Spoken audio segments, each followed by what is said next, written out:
Il y a seulement quelques jours, l'Ukraine a été secouée par une nouvelle crise politique. Lors du troisième remaniement gouvernemental, depuis le début de la guerre à grande échelle, le ministre de la Défense, Mikhailo Fedorov, largement considéré comme un réformateur, a été démis de ses fonctions.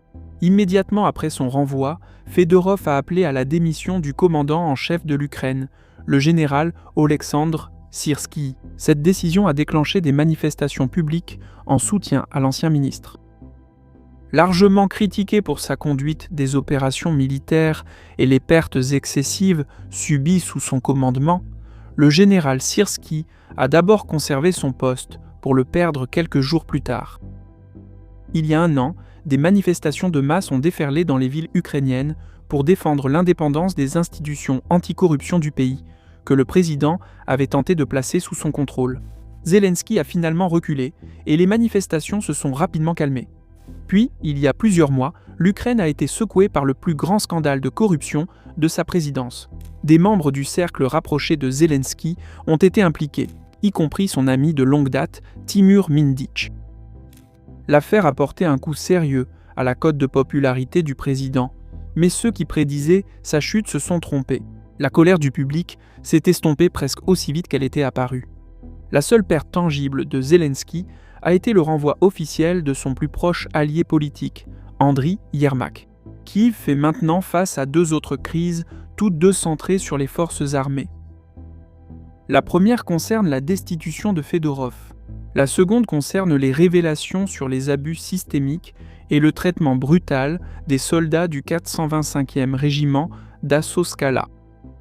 Les deux crises convergent vers la même personne, l'ancien commandant en chef de l'armée, Oleksandr Syrskyi. Alors, de quoi s'agit-il vraiment dans ce conflit ? Découvrons-le.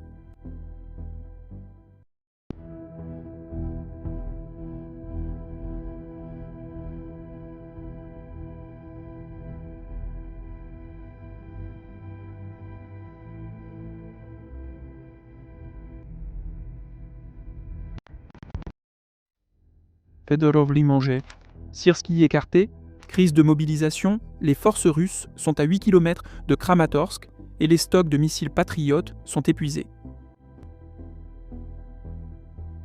Mikhailo Fedorov a pris ses fonctions de ministre de la Défense le 13 janvier de cette année. Au cours des 6 mois suivants, selon ses propres dires, il a cherché à moderniser et à assainir les institutions sous son autorité. Pour de nombreux Ukrainiens, il est devenu un symbole des efforts visant à bâtir une armée moderne et à mener une lutte sans compromis contre la corruption au sein du ministère de la Défense. Il a remanié le personnel supérieur au sein du ministère et modifié les règles de passation des marchés dans le but de freiner les pratiques de corruption. Bien que ses détracteurs affirment que le véritable objectif était simplement d'écarter les personnes extérieures à son cercle des contrats lucratifs. Il a également cherché à limiter le pouvoir considérable de l'état-major et a introduit des solutions innovantes, notamment l'utilisation d'algorithmes et de modèles mathématiques pour gérer le champ de bataille. Le résultat fut une collision entre deux visions radicalement différentes. D'un côté se tenait Fedorov, avec son concept d'une armée moderne construite en grande partie autour de systèmes sans pilote. De l'autre côté se tenait le général Syrskyi, représentant un modèle de guerre ancré dans l'ère soviétique et indissociable d'une volonté de sacrifier la vie des soldats. Selon les médias ukrainiens, ces divergences se sont rapidement transformées en une rivalité personnelle et avec le temps en une guerre ouverte entre Syrskyi et Fedorov. Le commandant en chef a accusé le ministre de s'attribuer le mérite des frappes de drones réussies en Crimée qui n'étaient pas les siennes. Fedorov a répondu que sans son implication, les forces armées ukrainiennes n'auraient pas eu de quoi se battre car elles auraient manqué des drones nécessaires pour mener ces opérations. Le conflit s'est rapidement intensifié, les deux hommes cherchant à faire destituer l'autre de ses fonctions. Le général Oleksandr Syrskyi aurait donné un ultimatum à Zelensky. C'était lui ou Fedorov et son équipe. Dans cette confrontation, le général s'est d'abord montré plus fort, bien que, comme il est vite apparu, ce ne fut que de courte durée. Le remaniement gouvernemental effectué quelques jours plus tôt, qui comprenait une nouvelle fois le remplacement du Premier ministre, a servi de prétexte pour limoger le ministre de la Défense. Le jeune technocrate a perdu sa bataille face à un commandant formé par l'ancienne école militaire post-soviétique. Mais le général a eu très peu de temps pour savourer sa victoire. C'est ainsi que l'Ukraine a écarté un ministre qui, selon son entourage, avait mené l'effort pour transformer en profondeur l'armée ukrainienne grâce aux drones. Les partisans de Fiodorov lui attribuent l'élaboration de ce qu'ils appellent la guerre des drones, une stratégie destinée à compenser le manque de main-d'œuvre par le déploiement massif de systèmes sans pilote capables d'empêcher les avancées russes. Il est également reconnu pour avoir créé une branche distincte des forces armées, les forces des systèmes sans pilote, et pour avoir élaboré des plans visant à étendre les frappes de représailles en profondeur sur le territoire russe. Selon plusieurs sources, c'est Fiodorov qui a réussi à convaincre le directeur général de SpaceX, Elon Musk, en février de cette année, de priver la Russie de Starlink, le système de communication par satellite vital pour les deux armées. Il aurait également été à l'origine de la stratégie visant à isoler la Crimée par des frappes de drones, bien qu'il existe des versions divergentes sur la manière dont cette opération a vu le jour, et que de nombreuses personnes revendiquent le mérite de son succès. Au moins certaines de ces initiatives ont été promues par une machine de propagande efficace, entre guillemets, qui a considérablement exagéré leur impact réel. Même ainsi, il s'agissait de réalisations authentiques et visibles, tant sur le plan politique que militaire, et Kyiv en avait cruellement besoin à ce stade de la guerre. Il est cependant important de reconnaître les limites du rôle d'un ministre de la Défense civile. En temps de guerre, la stratégie et les décisions tactiques restent en fin de compte la responsabilité de l'armée. Le puissant récit, notamment sur les réseaux sociaux, présentant Fiodorov comme indispensable, peut donc être, au moins en partie, une tentative de renforcer sa position lors des négociations avec le président Zelensky concernant sa future place au sein de la structure du pouvoir du pays. Fiodorov n'a pas réussi à mener à bien certaines des réformes qu'il avait promises, notamment le démantèlement complet des réseaux de clientélisme corrompus et la refonte globale du système d'approvisionnement. Il a cependant réussi à modifier le mécanisme par lequel l'état-major général soumettait les commandes d'armes en mars. Sous l'ancien système, l'état-major général pouvait désigner un fabricant spécifique et même un modèle particulier d'équipement, ce qui créait d'énormes opportunités de corruption à l'intersection de l'industrie de la défense et du commandement militaire. Après la réforme, les besoins ne pouvaient être définis qu'en termes de spécifications techniques, ouvrant ainsi le marché à un éventail plus large de fournisseurs. Cette remise en cause directe des intérêts établis a peut-être été la véritable raison pour laquelle le général Syrski et son entourage voulèrent que le ministre soit démis de ses fonctions. Après son départ, Fiodorov a tenu une conférence de presse d'urgence, annonçant que les nouvelles procédures d'approvisionnement avaient permis d'économiser plus de 100 millions de dollars sur les seules munitions d'artillerie. Mais ces coupes budgétaires équivalaient à une déclaration de guerre ouverte contre le système en place. Comme l'a dit lui-même Fiodorov, l'armée doit acheter ce dont le front a réellement besoin et non utiliser son budget pour maintenir à flot certaines entreprises. Selon les médias ukrainiens, les motifs officiels du limogeage de Fiodorov, en dehors de son conflit avec Syrski, étaient des échecs dans le processus de conscription et l'inefficacité de la mobilisation. Ce sont incontestablement parmi les problèmes les plus graves de l'armée ukrainienne aujourd'hui. La soi-disant basification, c'est-à-dire la saisie forcée d'hommes dans les rues des villes et des villages, et leur enlèvement dans des fourgonnettes, provoquent une résistance publique croissante.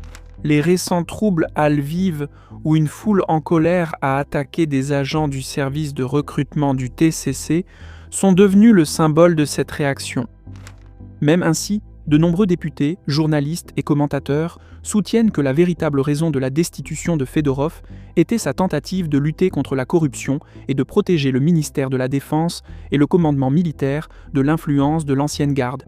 Des analystes militaires, des chroniqueurs et des soldats en première ligne se sont mobilisés pour le défendre. Les habitants ont aussi manifesté dans plusieurs villes, bien que les rassemblements soient restés modestes. Il n'est pas non plus exact de décrire les manifestants comme des partisans inconditionnels de Fiodorov lui-même. Leur déclaration suggère que son renvoi a surtout servi de prétexte commode pour exprimer une opposition plus large aux politiques de Zelensky. Les manifestations n'ont pas mobilisé le grand public. Le personnel militaire a été soumis à une interdiction stricte de commenter publiquement, tandis que le président a simplement choisi d'attendre que la crise passe. La destitution de Fyodorov pouvait également avoir une dimension politique. C'était une personnalité populaire qui aurait pu un jour menacer la position même de Zelensky. Le général Valery Zaloujny a été démis de ses fonctions pour des raisons similaires il y a 3 ans et remplacé par le général Syrski. On s'attendait à ce que Zelensky nomme le ministre de l'Intérieur Ihor Klimenko comme nouveau ministre de la Défense, mais sa candidature n'a pas obtenu suffisamment de soutien. À la Verkhovna Rada, et Klimenko a finalement été nommé à la tête du Conseil national de sécurité et de défense. Le général Yeven Mara a donc été nommé ministre de la Défense par intérim. Il dirigera le ministère jusqu'à ce qu'un successeur permanent soit nommé et approuvé par le Parlement. Cela pourrait ne pas arriver avant le mois d'août, car la Rada est actuellement entre 2 sessions ordinaires. Une disposition similaire a été introduite au ministère des Affaires étrangères, où le ministre en poste, Andriy Sibika, a été chargé de continuer à la tête du ministère par intérim. Techniquement, cela signifie que 2 des ministères les plus importants d'Ukraine fonctionnent actuellement sans direction permanente. Parallèlement aux marques de soutien envers Fedorov, des appels bien plus forts étaient lancés pour la démission du général Oleksandr Syrski. Les manifestants ont constamment opposé les 2 hommes. Syrski, accusé de considérer la vie des soldats comme négligeable et d'avoir supervisé, je cite, des assauts sacrificiels, et Fedorov, présenté comme l'homme cherchant à réduire les pertes en remplaçant les fantassins par des drones. Le problème est qu'actuellement, les systèmes sans pilote ne peuvent remplacer totalement les soldats en première ligne. Les drones jouent un rôle de plus en plus important sur le champ de bataille ukrainien et peuvent réduire le nombre de soldats exposés aux missions les plus dangereuses. Mais ils ne peuvent pas éliminer le besoin d'infanterie ou d'autres personnels militaires. Il est donc tout à fait compréhensible que les soldats et leurs familles soient attirés par la vision de Fedorov, non pas parce qu'ils sous-estiment les réalités de la guerre, mais parce qu'elle offre une voie crédible pour réduire les pertes et améliorer les chances que ceux envoyés au front rentrent chez eux. Cela contraste fortement avec les assauts répétés contre des lignes d'arbres ou des bâtiments isolés dans des villages en ruine à travers le Donbass, où les gains tactiques sont souvent marginaux et le coût humain peut être très élevé. Les frappes de drones à longue portée contre les raffineries russes ont joué un rôle similaire. Bien qu'elles n'aient pas directement transformé la situation sur le front, elles ont démontré que l'Ukraine peut encore imposer des coûts significatifs à l'agresseur et ont contribué à maintenir le moral de la population. Lors de la conférence de presse mentionnée précédemment, Fyodorov a ouvertement critiqué l'état-major général et le général Syrski. Parmi d'autres exemples, il a cité la suspension des frappes contre les ponts reliant la Crimée à la région occupée de Zaporijia. Selon Fyodorov, l'unité responsable de ces opérations réussies a été brusquement réaffectée à un autre secteur simplement parce qu'elle était associée au ministre. Le conseiller de Fyodorov, Sternenko, a décrit ce qui s'est passé en coulisses, je cite. « Et savez-vous pourquoi cela s'est produit ? Parce que le commandant qui l'a organisé n'était pas entièrement du camp de Syrski. Dès qu'il a commencé à obtenir des résultats, Syrski l'a envoyé dans un autre secteur. Après tout, pourquoi détruire la logistique de l'ennemi si la personne qui le fait n'est pas totalement loyale au commandement ? Voilà comment fonctionne le système. » Fin de citation. Fyodorov a également attaqué le général Syrski au sujet de la réforme inachevée du système de commandement et de la tentative ratée d'introduire une structure au niveau du corps d'armée. Selon Fyodorov, les capacités des différentes formations varient considérablement. Certaines fonctionnent efficacement, ont développé leur propre philosophie de commandement et obtiennent de bons résultats. D'autres sont embourbées dans le chaos organisationnel, des changements constants de commandement et l'absence d'un système de gestion stable. Une autre critique concernait la fragmentation artificielle des brigades, dont les bataillons sont dispersés sur différents secteurs du front et temporairement affectés à un autre commandement. Cela rend impossible d'évaluer la véritable force de combat d'une unité, ou même de déterminer combien de bataillons chaque brigade contrôle réellement. Fyodorov a également accusé le général Syrski de manipuler la distribution des approvisionnements. Les commandants qui lui sont loyaux reçoivent ce dont ils ont besoin, tandis que ceux qui le défient sont privés de ressources. Selon Fyodorov, Syrski contrôle personnellement l'ensemble du processus d'allocation. L'ancien ministre a aussi évoqué la question de la responsabilité. Dans le système militaire ukrainien, la responsabilité des échecs des commandants est systématiquement reportée sur les échelons les plus bas du commandement, au lieu d'être utilisée pour tirer des leçons des erreurs. Il a également critiqué l'incapacité systémique à récompenser la compétence. Les officiers qui réussissent sur le champ de bataille sont parfois mis à l'écart ou même punis, car la loyauté absolue envers son supérieur compte plus que la performance réelle. Bien qu'il soit difficile de contester bon nombre des critiques de Fyodorov, il faut également reconnaître les arguments valables avancés contre lui. Le ministre a été accusé d'imposer arbitrairement ses propres priorités en matière d'approvisionnement aux forces armées, sans tenir compte des besoins identifiés par l'état-major général. Les commandes de systèmes sans pilote ont été augmentées, tandis que les achats de munitions d'artillerie ont été réduits. En temps de guerre, cependant, les commandants militaires devraient avoir une meilleure compréhension de leurs propres besoins qu'un responsable civil éloigné des réalités du front et opérant à des centaines de kilomètres derrière le front. Un autre argument contre Fyodorov concernait sa gestion inefficace de la mobilisation. Il avait prévu de faire venir un grand nombre de mercenaires étrangers en Ukraine, mais ce modèle n'a jamais été mis en œuvre. Comme l'idée de remplacer les soldats par des drones, cela s'est avéré être une autre illusion. Le 20 juillet, le général Syrski a personnellement répondu à certaines des accusations de Fedorov dans un long article intitulé « Mon métier, c'est la guerre », tout en formulant lui aussi plusieurs accusations contre l'ancien ministre. Il a commencé par souligner à juste titre, comme cela a déjà été mentionné, la répartition des responsabilités entre le ministère de la Défense et le commandant en chef. C'est ce dernier qui est responsable de la situation au front et de la stratégie poursuivie. Les frappes à longue portée et le concept d'isolation de la Crimée, a soutenu Syrski, sont coordonnés par lui. Il a aussi précisé que la stratégie n'est pas juste une nouvelle publication sur les réseaux sociaux et ne peut donc être rendue publique.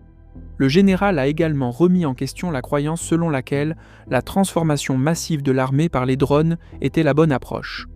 Les drones, a-t-il soutenu, ne sont qu'un élément d'un système beaucoup plus vaste et l'armée a besoin de toutes les autres parties de ce système pour combattre efficacement. Il a résumé sa position sans détour. Je cite « Il faut tout acheter, pas seulement ce qui est à la mode en ce moment ». Le général Syrski a également abordé la mobilisation et l'échec des initiatives visant à augmenter le nombre de volontaires rejoignant l'armée. Il a soutenu qu'une partie des fonds alloués à cet effet avait été dépensée par le ministère de la Défense pour l'achat de drones supplémentaires. Selon Syrski, cela a contribué aux récents problèmes de paiement aux soldats qui sont devenus un sujet de controverse publique. Il a également critiqué les nouveaux termes du contrat militaire présentés par l'équipe de Fedorov il y a plus d'un mois. Selon le commandant en chef, seulement environ 2000 soldats les avaient signés. Le général Syrski lui-même faisait l'objet de vives critiques de la part des soldats, des familles des soldats tombés au combat, ainsi que des analystes ukrainiens et occidentaux. L'accusation principale est qu'il a adopté et continue de maintenir une culture soviétique de la guerre et du commandement, ce qui contribue à l'augmentation des pertes ukrainiennes et à un manque de considération pour la vie des soldats. Cela inclut la création de ce que l'on appelle des formations de chair à canon et les assauts en vagues humaines qu'elles ont ordre de mener. Sternankov, mentionné précédemment, a averti que l'état-major général n'avait pratiquement accordé aucune attention au taux de perte et n'avait mené aucune analyse sérieuse à leur sujet.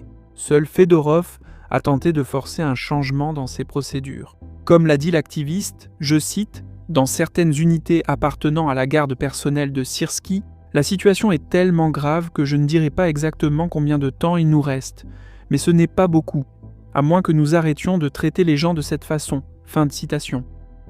L'opposition publique aux méthodes de Syrski s'est intensifiée à cause des scandales récemment révélés au sein des forces armées. Le premier, révélé par le média ukrainien Babel, concernait des abus systématiques au sein du 425e régiment d'Assaut Skala. L'enquête détaillée a documenté que des recrues étaient battues, torturées, humiliées et attachées. Les hommes mobilisés de force directement dans les rues étaient méprisamment appelés par les commandants des « jetables », c'est-à-dire, comme l'a expliqué l'un d'eux, je cite, « une seule mission au front, et c'est la fin ».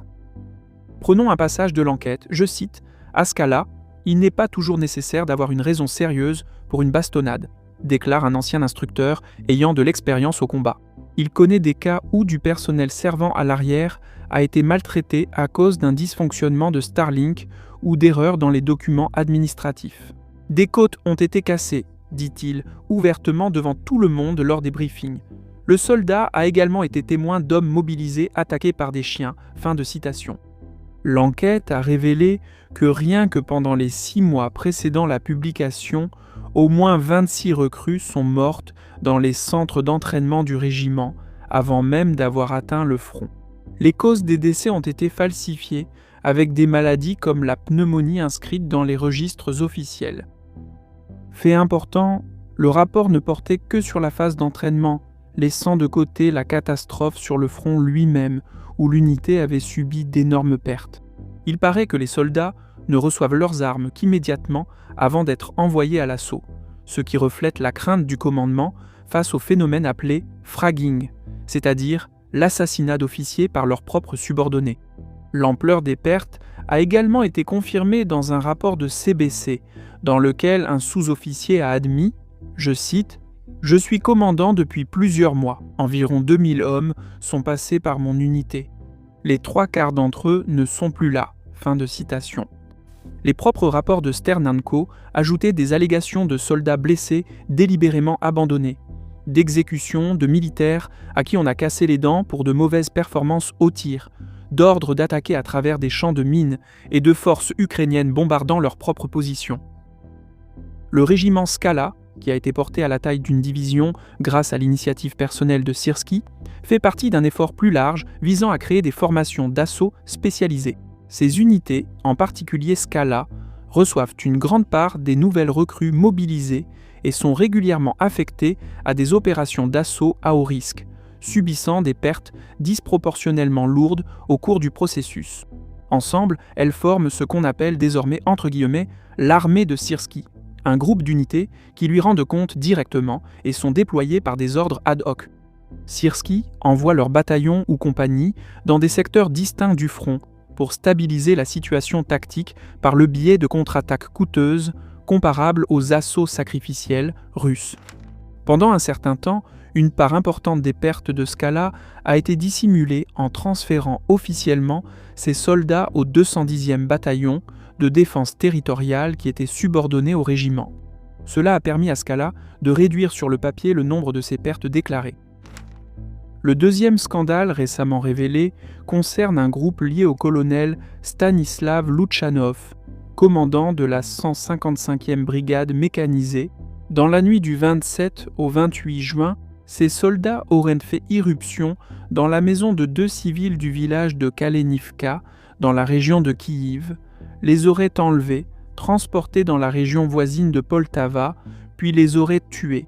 Selon les médias, Luchanov aurait ordonné l'enlèvement et le meurtre parce que le bruit des motos des victimes, qu'elle conduisait dans le village, avait dérangé sa femme. La 155e brigade elle-même avait été liée à une série de controverses, notamment des désertions massives lors de l'entraînement en France, un commandement inefficace et de lourdes pertes sur le champ de bataille.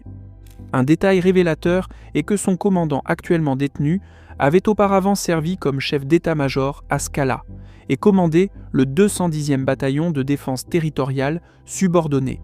Comme l'a dit un soldat, je cite, « Luchanov commandait le 210e bataillon et les a tous envoyés à la mort. Il a complètement anéanti tout le bataillon. » Fin de citation.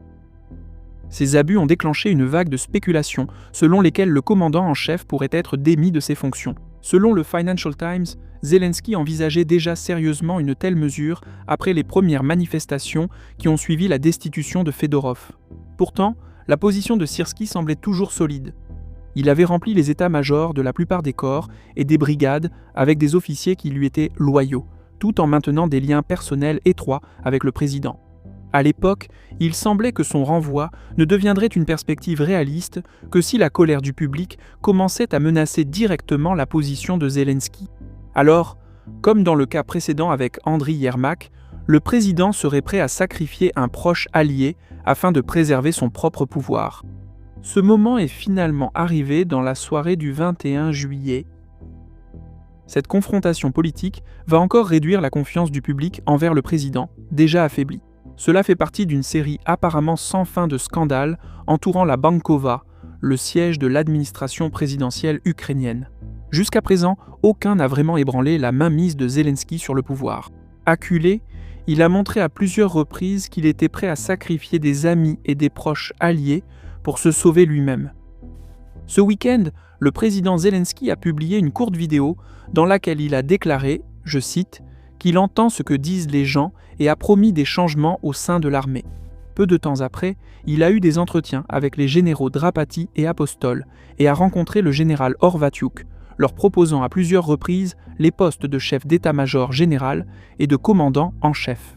Les discussions se sont poursuivies le 20 juillet, mais des informations ont rapidement émergé selon lesquelles le général Drapati avait refusé le poste de commandant en chef. Le compte officiel de l'état-major général a ensuite annoncé que le général Syrski resterait en fonction.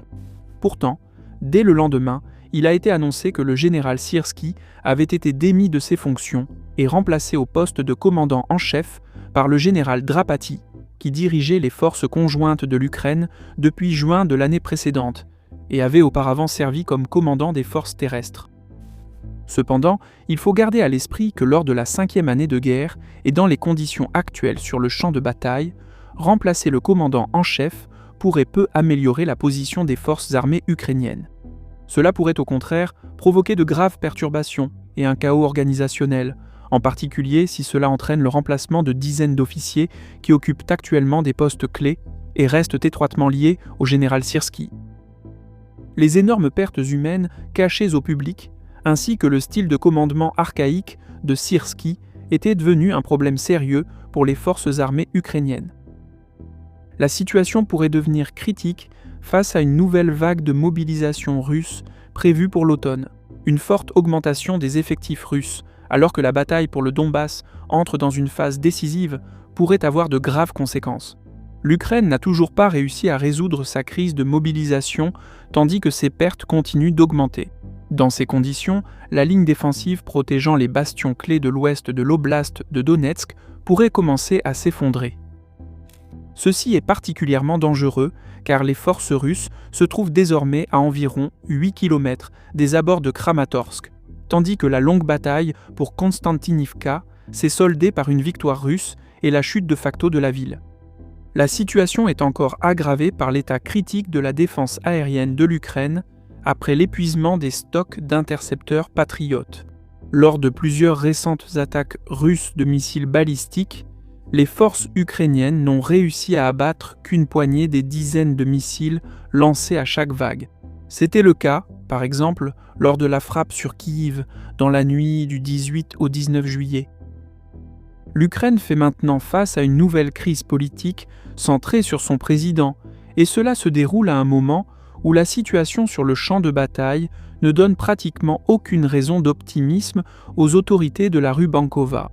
La question n'est plus de savoir si l'armée ukrainienne a besoin de réformes, mais si elle peut les mettre en œuvre avant que le champ de bataille ne rende son propre verdict.